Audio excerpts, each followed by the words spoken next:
아주 예전에 어르신들을 대상으로 한 예능 프로그램을 본 적이 있습니다. 제가 어렸을 때 봤던 기억인데요.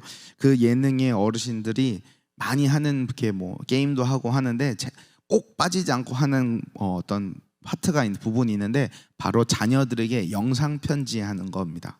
그래서 자녀 이렇게 한마디 하세요. 그러면 이제 한마디 하시는데 보통 어떤 얘기를 많이 나누시냐면 그 많은 어르신들이 나와서 보통 다들 하는 얘기가 뭐냐면 싸우지 말고 아프지 말고 행복하게 건강하게 살아라 이겁니다. 다들 우리가 생각하는 중요한 또 돈을 많이 벌어라, 사업이 대박 났으면 좋겠다, 뭐 성공해라 이런 말보다는 형제들이 있으면 형제들끼리 싸우지 말고 행복하게 건강하게 살아라 라는 것을 어르신들이 자녀들에게 남깁니다. 오늘 본문 말씀에 바울도 로마 성도들에게 편지를 마무리 지으면서 이 어르신들과 비슷한 이야기를 하는 내용으로 권면합니다. 분열되는 것을 조심하고 하나 되는 것을 지켜야 된다 이렇게 이야기합니다. 이 권면의 말씀은 바울의 다른 서신들, 고린도전서, 에베소서 이 부분에서도 굉장히 많이 나오는 이야기입니다. 오늘 본문으로 인해 알게 되는 참 슬픈 사실은 무엇이냐면 교회를 분열시키는 원인은 다름 아닌 사람들이라는 것입니다. 17절에 보면 이렇게 나와 있습니다. 분쟁을 일으키거나 거치게 하는 자들을 살피고 떠나라 라고 말합니다. 영어로는 뭐라고 나와 있냐면 Those who cause division and create obstacles, 분열을 조장하고 걸림돌을 만드는 사람들이라고 합니다. 그래서 교회의 분열은 너무 슬프게도 사람들이 원인이라고 이야기합니다. 참으로 슬픈 사실이고 현실입니다. 우리는 교회에서 이러한 일들을 많이 접하고 또 많이 듣게 됩니다. 그 이유가 돈이든 명예든 유명세든 부족하고 이기적인 사역자, 지도자 그리고 성도로 인해서 교회가 분열되고 힘들어하는 것을 우리는 많이 보게 됩니다. 바울은 그러면 분열과 걸림돌을 피하기 위해 어떻게 해야 한다고 오늘 말씀에서 가르치나요? 구체적으로 우리를 분열시키고 넘어지게 하는 자들을 어떻게 우리가 분별하고 그들을 피하거나 떠날 수 있을까요? 오늘 본문 말씀을 조금 더 깊이 보게 되면 그 방법이 나와 있습니다.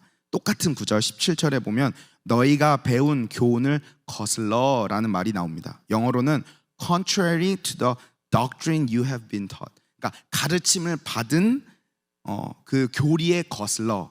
그러니까 한마디로 말하면 분열과 걸림돌을 조장하는 사람들을 분별하는 방법은 바울이 가르쳐준 진리, 그 복음을 기억하라 라는 것이 방법입니다. 교회의 모든 성도가 무엇을 믿고 있는지 정확히 다들 알고 있다면 분열하는 자들을 쉽게 분별할 수 있을 것이라고 저는 생각합니다. 제대로 된 성경 공부를 하지 못하는 교회는 건강하게 세워질 수가 없습니다. 교회의 기초, 파운데이션은 진리가 아니면 무너지기 힘들고 양식이 되는 말씀을 먹지 않으면 건강해질 수가 없습니다. 그래서 교회는 진리 위에 세워져야 하며 말씀으로 건강해져야 합니다.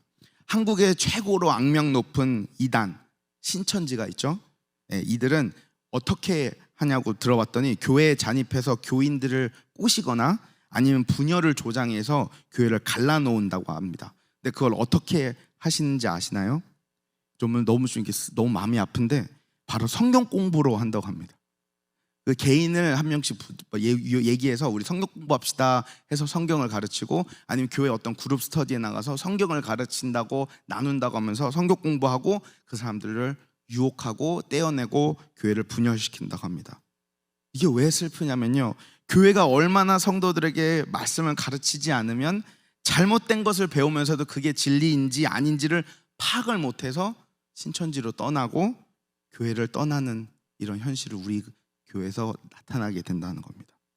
교회 와서 기도받고 위로받고 감동받고 복받는 것 너무 좋습니다.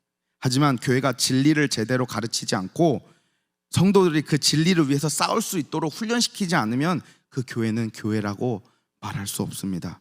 교회가 한자로 어떻게 됩니까? 가르칠 교 모일회입니다. 저희가 모이는 이유는 가르침을 받기 위해서 모이는 겁니다. 저희가 교회에 모이는 이유는 배우기 위해서, 성경을 배우고 더 잘 배워서 더 지혜롭고 더 지혜로운 방법으로 사랑하고 섬길 수 있도록. 그래서 그냥 와서 위로받고 기도받고 복받고 감동만 받으면 안 되는 곳이 바로 교회입니다. 성도는 성경 공부하는 데 힘을 써야 합니다. 성경을 읽고 외우고 묵상하고 연구하고 공부해야 합니다. 그리고 교회가 이것을 주도적으로 이끌고 성도들을 모이게 해야 한다고 저는 믿습니다. 저희 교단 내에 미국 교회들은 이런 부분이 좀 잘 되어 있는 것에 좀 감사했습니다. 제가 아주 어려서부터 지금까지 많은 한국 교회를 다녔는데 성경 공부를 하는 교회가 생각보다 많이 없었습니다. 아주 예전에 다니던 교회에서는 기도만 열심히 하라고 그래서 철야 기도 많이 하고 새벽 기도 많이 하고 그래서 근데 말씀이 똑같아요. 항상 비슷한 말씀, 성경 공부도 안 합니다. 그래서 제가 이 교회는 안 되겠다 하고 나오게 되었습니다. 막 이런저런 교회를 돌아보던 중 한 교회를 찾아갔는데요. 그 교회에서 목사님이 물어보셨어요. 강명구 현재 왜 왔습니까? 어떤 교회를 찾습니까? 우리 교회 다녔으면 좋겠는데. 좀 작은 교회였거든요. 그래서 제가 말씀을 좀 집중적으로 가르치고 깊이 있게 가르치는 교회를 다니고 싶습니다. 그랬더니 그 목사님께서 말씀은 그렇게 중요하지 않습니다. 선교와 봉사, 성경 공부는 그렇게 중요해요. 봉사, 선교가 중요합니다. 이렇게 얘기하셔서 바로 그 다음 주부터 안 나가게 됐습니다. 어떤 사람이 와서 예수님께 이렇게 물어봤습니다. 어떤 계명이 제일 중요합니까? 그랬더니 예수님께서 마가복음 12장 30절에 이렇게 대답하셨습니다. 내 마음을 다하고 목숨을 다하고 뜻을 다하고 힘을 다하여 주 너의 하나님을 사랑하라. 어떻게 사랑하라고요? 목숨을 다하고 마음을 다하고 뜻을 다하고 힘을 다하고. 근데 이게 영어로 읽으면 조금 더 알아듣기 쉽습니다. And you shall love the Lord your God with all your heart, with all your soul, with all your mind, with all your strength. 근데 이 영어 번역을 한국말로 번역할 때 좀 의아한 부분이 있었습니다. 어떤 부분이냐면 바로 mind입니다. 우리가 말하는 heart, 마음이죠. soul, 목숨입니다. 근데 mind는 뜻이라고 번역이 됐습니다. 그래서 왜 뜻이라고 번역했을까 찾아보니까 한국 단어에 mind가 없습니다. 스페인어도 있거든요. 멘테. 그리고 헬라어도 있습니다. 다이오니아. 그러니까 이 생각을 하고 상고하는 부분을 설명하는 단어가 많이 있는데 한국말에는 mind라는 단어가 없다는 것을 알게 됐습니다. 그래서 그런가? 제가 많이 봤는데 우리 한국교회에서는 공부, 성경, 이 신앙과 관련된 이런 거에 있어서는 좀 안 하려고 합니다. 근데 대신 기도, 열심히, 선교, 봉사 이런 것만. 그래서 한국교회에 정말 많은 좋은 배울 점들이 많습니다. 그런 부분이 바로 열심히 하고 섬기고 사랑하고 열정이 가득하지만 그에 비해서 성경 공부에 대한 어떤 마음과 성경 공부를 같이 하자는 어떤 그런 시간을 투자하는 것, 이런 거에 비해서 좀 약하지 않나 하는 것을 제가 한국교회를 쭉 다니면서 느끼게 되었습니다.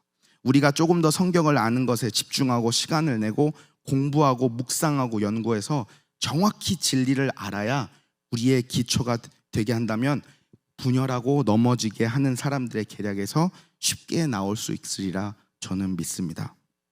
그래서 오늘 본문 말씀 19절에 보면 뭐라고 나와 있나요? 너희가 선한 데 지혜롭고 악한 데는 미련하기를 원하노라.